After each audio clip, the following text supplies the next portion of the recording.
Have you ever had a moment, maybe recently, where you felt completely defeated? Oh yeah, we all have. Just take a second and think about it. A moment where life didn't just knock you down, but it felt like it was actively stepping on you. Yeah, that is a really heavy feeling. It is. And when you experience a sudden social rejection, like say you don't get that big promotion at work, or you mess up a public presentation, or maybe your partner suddenly leaves you. Right, those are brutal. When that happens, the pain center in your brain actually lights up in the exact same way it would if someone physically poured hot coffee on your arm. Wow. Seriously. Yeah, the physical pain is entirely a phantom. It's just in your head. But your brain, it doesn't know the difference. The pain of losing what you think is your value is biologically the same as a real physical injury. I mean, that makes sense. The reason for that phantom pain is basically just human survival. Survival? How so? Well, we are tribal creatures, right? For our ancestors thousands of years ago, if your social status dropped, it didn't just hurt your feelings. Right, it meant you were in trouble. Exactly. It meant you were pushed to the edge of the campfire. You were away from the food, away from the warmth. You were basically kicked out. And being kicked out back then usually meant you wouldn't survive. So our brains evolved to constantly check our market value within the group. Like it's a matter of life and death. Which brings us to the main mission of today's deep dive. Welcome, everyone. We're looking at a really short but incredibly powerful piece of source material today. Yeah, it's a modern story, kind of a parable about the value of human life. Exactly. It's a very famous motivational text, and it's all centered around a simple object, a $20 bill. Right, but we're not just going to read a nice little story and move on. No, definitely not. Our goal here is to really take this story apart. We want to see how a simple, everyday object can completely change the way you think about your own self-worth, especially after you fail at something. And what I love right away about this source material is how it starts. It doesn't rush to give you a happy answer. No, it makes you sit with the bad feelings first. Right. It basically says, we've all been there. Staring at a big problem, feeling like our confidence has just been totally crushed. Yeah, it forces you to admit that feeling first.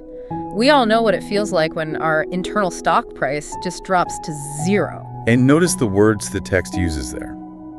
It's easy to feel like your value has dropped when life gets tough. Yeah, value dropping. That's money language. Exactly. We use money words to talk about human beings all the time. Oh, totally. We talk about someone's net worth, or we say an employee is a huge asset to the company. Or a liability, right? Yeah. Even in dating, people talk about their market value on dating apps. It's like we are treating people like products. Well, the modern working world really changed how we see ourselves. Long ago, your value was just about being part of the community. Right, you were valuable just because you were there. But now, we live in a system that measures you by what you produce. How much work you get done, your hourly pay, the results you bring in. So your brain starts doing the same thing. You start keeping a little receipt of your own worth. Exactly. But then, the text gives us this totally different idea, a huge change in thinking. It asks, what if I told you that your worth is actually untouchable? Untouchable, that's a strong word. It is. It says you need to stop letting yesterday's disappointments ruin tomorrow's dreams. Okay, I hear that, and it sounds really nice, but I have to push back on this a little bit. Sure, go ahead. It's easy to say our worth is untouchable. Like, that's beautiful poetry, but let's look at the real world. Okay, let's look at it. Think about a car. You buy a brand new car, it's shiny, it's perfect, but the second you drive it out of the parking lot, It loses value. instantly, it depreciates. And every time that car gets a scratch or a dent or the engine needs fixing, its resale value goes down. Yeah, that's how cars work. But aren't we taught to see ourselves exactly the same way? Look at credit scores or trying to climb the ladder at work. You mean we think we depreciate too? Right. Logically, every time I fail, every time I make a public mistake, every dent I get in life, doesn't that make me less valuable to the world? That car analogy is so good, because that is the exact trap the author is talking about. Society really does teach us that humans lose value over time. Yeah, like youth is the shiny new car, and getting older or making mistakes just ruins it. Right, but words alone can't fix that deep fear we have. You can't just tell someone you're valuable and expect them to believe it. Because the fear is biological. Exactly. So the story doesn't just give you a lecture. It gives you a physical demonstration, something you can see, to prove that the car analogy is wrong when it comes to humans. Okay, let's set the scene from the text. There's a famous speaker. He is standing on a stage in front of a big crowd, 200 people. Right? And he doesn't start by saying something smart. He doesn't say a word. The room gets really quiet. I love that part. It builds tension. He just reaches into his pocket and he pulls out a $20 bill. But not just any bill. The text says it is crisp and brand new. Brand new. That is a super important detail. He holds it up for everyone to see and he just asks one question. Who here wants this $20 bill? And think about why it has to be crisp and new. Because it looks nice. Well, yes, but it represents that shiny new car you were talking about. Yeah. It's our perfect self. Oh, I see. The version of us that hasn't made any mistakes yet. It has no wrinkles, no dirt. It hasn't faced the real world yet. So picture this room of 200 people. You have all kinds of people there, right? Rich people, poor people, different jobs, different ages. It's a total mix. But the text points out something amazing. 100% of the people agree. Every single hand goes up. Yeah, no one hesitates. Everyone wants it. The $20 has this universal value that everyone just understands. Everyone agrees on what it's worth. But wait, why $20? I was thinking about this. Why not use a $100 bill? Or like a $1 bill? That's a great question. The amount was chosen very carefully. It's all about human psychology. Okay, explain that. Well, think about a $1 bill. If a speaker holds up $1, people in the back of the room might think, it's just $1. I'm not going to raise my hand or walk up to the stage for that. Right. It's just not enough money to care about. Exactly. But what if he holds up a $100 bill and says, who wants this for free? Oh, I would instantly think it's a trick. Right. Skepticism kicks in. People assume there's a catch. Like, what is he trying to sell me? So $20 is right in the middle. It's perfect. It's normal money. You use it every day to buy lunch or buy coffee. It's very common. But at the same time, if you're walking down the street and saw a crisp $20 bill on the ground, You'd stop and pick it up. oh, totally. I would cross the street for $20. It's real, useful value. So now the speaker has everyone's attention, and everyone agrees the bill has value. But then he does a test. This is where it gets crazy. He takes that perfect, crisp object, and he subjects it to the exact same damage that life does to us. Yeah, the text uses really physical, aggressive words here. The speaker says he's still going to give the money away, but first, he crumples it. Right. He crushes it in his hand, makes it into a tight, messy little ball of paper. And he holds it up again. He asks, who still wants it? And the hands stay up. Everyone still wants it. But he doesn't stop there. No, he makes it worse.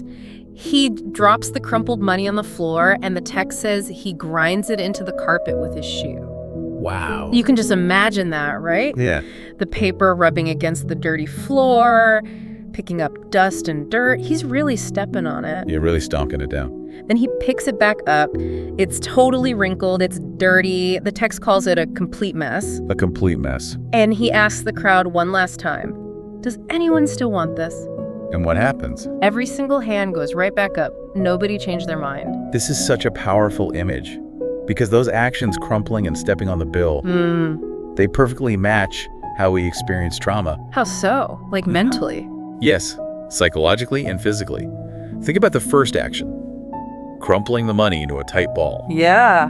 When a human being faces a sudden crisis, our body actually reacts like that. We physically get smaller. Oh, you mean like our posture? Exactly. When you are super anxious, your shoulders hunch. Your muscles tighten up. You kind of fold inward to protect yourself. Wow, that's true. Anxiety makes you feel small and compressed, just like that ball of paper. Right. And then look at the second action. Dropping it and grinding it into the dirt with a shoe. It feels a lot more mean. Because it represents humiliation. It's when your ego gets destroyed in public. Like failing a big presentation at work. Or getting a really harsh rejection. It's that feeling when someone else actively steps on you and makes you feel dirty. The beautiful, crisp money is just totally ruined on the outside. But, and this is the key, the desire for the money didn't change at all. The crowd doesn't care what it looks like. They just care what it is. The value is totally separate from how pretty it looks. Exactly. The speaker proves right there in front of everyone that looking damaged does not mean losing your actual value. Okay, but I'm going to play devil's advocate again, because this is where I think the story gets a little tricky. All right, hear me. Let's say I have a really expensive, beautiful painting. If I crumple that painting up into a ball, and then I step on it and grind it into the dirt, it's ruined. Yeah, its value goes to zero. Nobody is going to buy it. Or what about a brand new phone? If I drop my phone on the floor and stomp on it, Screen breaks. the screen shatters, the phone stops working, it is worth nothing. So why is the $20 bill somehow magic? Why doesn't it lose value like the painting or the phone? Because the painting and the phone get their value from what they can do or how perfect they look. Okay. The phone is only valuable if the computer inside it works. The painting is only valuable if it's beautiful to look at. But paper money is completely different. How so? It's just paper. Exactly, it's just paper. The value isn't in the paper itself, and it's not in how crisp the edges are. The value comes from an official guarantee. Oh, from the government. Right, the government backs it up. It says, we promise this piece of paper is worth $20. Ah, I get it. The damage the speaker did to the bill was only on the outside. Stepping on it doesn't change the ink, and it definitely doesn't change the official guarantee. You can make it dirty, you can wrinkle it, but as long as it's still a real $20 bill, a store has to accept it. Exactly. And the speaker uses this specific rule about money to talk directly about the human soul. Right. On the stage, the speaker tells the audience the lesson. He says the bill's value didn't change at all. It was $20 at the start, and it's still $20 now. And then the text talks straight to the reader. Yeah, it says, in life, we all get knocked down, we make bad decisions, we face hard times, and sometimes we feel like we've been stepped on and dirtied by the world. We feel worthless. Notice that really important word right there. Which one? Feel. We feel worthless. It doesn't say we are worthless. Oh, that's a good distinction. It tells you that your feelings are real, it hurts to feel stepped on, but that feeling is just an alarm bell in your brain. It is not the truth about your actual value. So feeling bad about yourself doesn't mean your real value has dropped. Exactly. The text makes a really hard rule here. It says your value never changes, period. To prove this, the text points out 3 things that we often think define us, but actually don't. The 3 false metrics of value. Right, the things we use to measure ourselves, but we shouldn't. Let's break those down. The text explicitly says we are not defined by our mistakes, our bank account, or what other people think of us. Let's start with the first one, our mistakes. This is a huge one, because human beings have a strong biological habit. It's called the negativity bias. Meaning we focus on the bad stuff. Yes. We remember our failures way more clearly than our successes. Oh, totally. I can remember something embarrassing I said 10 years ago, but I can't remember a compliment I got yesterday. Exactly. And again, that comes from survival. If your ancestors ate a poisonous berry and got sick, their brain needed to remember that mistake forever so they didn't do it again. So remembering the bad stuff kept us alive. Right. But in the modern world, that system works against us. If you mess up a project at work or you get into a silly argument with a friend, your brain freaks out. It treats the mistake like a permanent stain on who you are. But the text is saying a mistake is just the crumpling of the paper. Right. It changes your shape for a minute, maybe makes you look a bit messy, but it doesn't change what you are made of. Exactly. Now, what about the second false metric? The bank account. I actually think it's really funny and pretty smart that the author uses a literal piece of money, a $20 bill, to prove that your value has nothing to do with money. It is a great irony. We live in a culture that basically says money equals goodness. Yeah, we definitely do. We see billionaires and assume they must be super smart, super important, like they have a higher value as a human. And we assume people with no money have less value. But the text completely cuts that connection. It's saying someone with $0 in their bank account has the exact same untouchable value as the richest person on earth. Yes. Your bank account just shows how much shopping you can do. It doesn't show your right to exist in the world. Okay, the third false metric, and I think this one might be the hardest for people to beat. What other people think of you. Oh, this one is tough. In sociology, there's a concept called the looking glass self. It basically means we build our own self-image by guessing what other people think of us. So we use other people like a mirror. Exactly. We're constantly waiting for other people to validate us, to clap for us, or to tell us we're good enough. So this connects to the part of the story where the speaker grinds the money into the dirt. Yes. When someone ignores you, or criticizes you, or rejects you, they are treating you like you have low value. They are stepping on you. But just like the shoe stepping on the money. The shoe doesn't change the 20 printed on the paper. Just because someone else is too blind to see your value doesn't mean your value actually disappears. Man, we do this all day long, don't we? Check in these 3 false metrics. Like you send an email at work and realize there's a spelling mistake, instantly your brain screams, "You are so stupid." Yep, that's judging yourself by your mistakes. Or you scroll on social media and you see someone your age buying a huge, beautiful house, and you're just trying to pay rent. You instantly feel smaller. Judging yourself by your bank account. Or you post a picture or a project you worked really hard on and nobody likes it. No comments, crickets. And you feel totally invisible. Judging yourself by other people's opinions. The text is basically begging us to throw away this broken measuring tape. Stop using these things to measure your worth. Okay, so if my value doesn't come from being perfect, and it doesn't come from my money, and it doesn't come from getting likes on the internet, where does it actually come from? The story gives a very, very simple answer to that. What does it say? It says, you are a human being with inherent worth. Inherent worth, meaning you just have it. Right. It doesn't use religion or politics or some complicated philosophy. It just says, simply because you were born human, you are a priceless treasure. It's just built into you, like a computer that comes with the software already installed. Exactly like that. Yeah. The $20 value is baked right into the green ink and the paper of the bill. Your value is baked right into your existence. This leads us to the big shift at the very end of the text. It replaces the way we normally live with a totally new model. Right, the final lesson. The text ends by saying, your value doesn't come from what you do or who you know. It comes from who you are. This is the difference between a doing economy and a being economy. Okay, but I have to be completely honest here. This is where this nice philosophy runs into real life. Adult life is hard. It really is. The doing economy is real. I have to pay my rent. I have to meet deadlines at my job. If I stop doing things, if I stop working hard and meeting people, I'll lose my job. I'll lose my house. That's a very fair point. So saying your value is just who you are sounds like a lovely fairy tale. But how do you actually live in a super competitive world if you just sit there believing you're already perfectly valuable? I'm glad you brought this up because it's a very common friction point. People mix up their market usefulness with their human worth. Okay, explain the difference. The text isn't telling you to quit your job, drop all your goals, and just stare at a wall because you're already a treasure. Okay, good. That wouldn't work out well. No, it wouldn't. What it's saying is that you need to separate your performance from your identity. To separate them. Yes. In the normal doing economy, if you fail at a project, your heart breaks. You feel like you, as a person, are a failure. Your actual soul is on the line. Right. If I lose my job, I feel like I have no reason to exist. But if you shift to the being economy, you build a fortress around your core identity. So I still play the game. Exactly. Yeah. You still work hard, you still try to make money, build relationships, and create things, but you do it from a place of safety. Oh, I get it. If the project fails, the project fails. Right. The $20 bill got crumpled. But you don't fall apart. You don't have an existential crisis because you know your core identity wasn't ruined. The failure is just something that happened. It's not who you are. Psychologists have studied this a lot. Motivation works better this way. Really? How so? When people are desperate to prove they are good enough, like they're terrified of looking bad, their anxiety goes way up, they actually make more mistakes. Because they are so stressed out about failing. Right.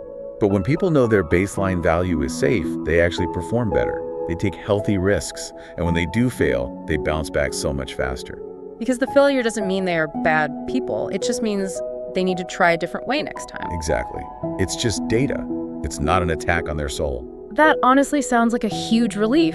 Think about how much energy we waste every day just constantly asking ourselves, am I good enough today? So much energy. And the author clearly knows how hard this shift is. You can feel it in the tone of the very last line of the story. Yes. The ending is very special. It says, you are special and don't you ever forget it. The big shift in tone. For the whole story, it's just describing a guy on a stage with some money. But suddenly it gets very personal. Yeah, it gets fierce. It doesn't sound like a teacher giving a boring lecture. It sounds like someone who loves you, like a close family member grabbing you by the shoulders. Looking you right in the eye when you're crying. Exactly, and telling you to wake up and see your own worth. It's gentle, but it's really firm. It's commanding you to stop treating yourself so badly. Don't you ever forget it. Yeah. The author uses that command because they know the world is going to try to make you forget. Oh, the very second you finish reading the story, the world will test you. Yep.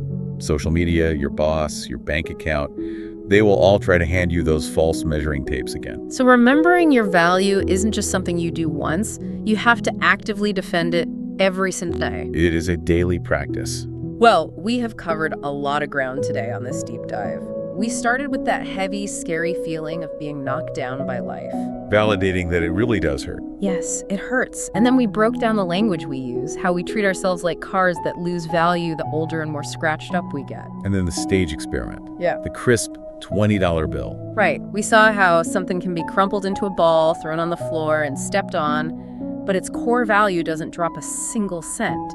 Aesthetic damage does not mean a loss of real value. We looked at the 3 false metrics. Yeah. Our mistakes, our bank account, and the validation of other people. And finally, we talked about moving from the stressful doing economy to the peaceful being economy, where your value is an absolute fact just because you are human. This parable is so popular because it gives your brain a real, logical way to escape its own negative habits. Next time you feel rejected, you can picture that $20 bill. You have a tool to fight back against the bad feelings. Exactly. I want to leave you all with one final thought to mull over today as you get back to your busy lives. Let's hear it. Think about that dirty, wrinkled $20 bill sitting in the speaker's hand at the end of the show. When he picked it up off the floor, that money never had to apologize for being crumpled. No, it didn't. It never had to make an excuse for why it got dirty. And it didn't have to hustle or yell or do a dance to prove to the crowd that it was still worth $20. Right, it just sat there. It just existed, Yeah. quietly and undeniably holding its value. So, if you were to wake up tomorrow morning and treat your own value as a fixed, absolute certainty, What a thought.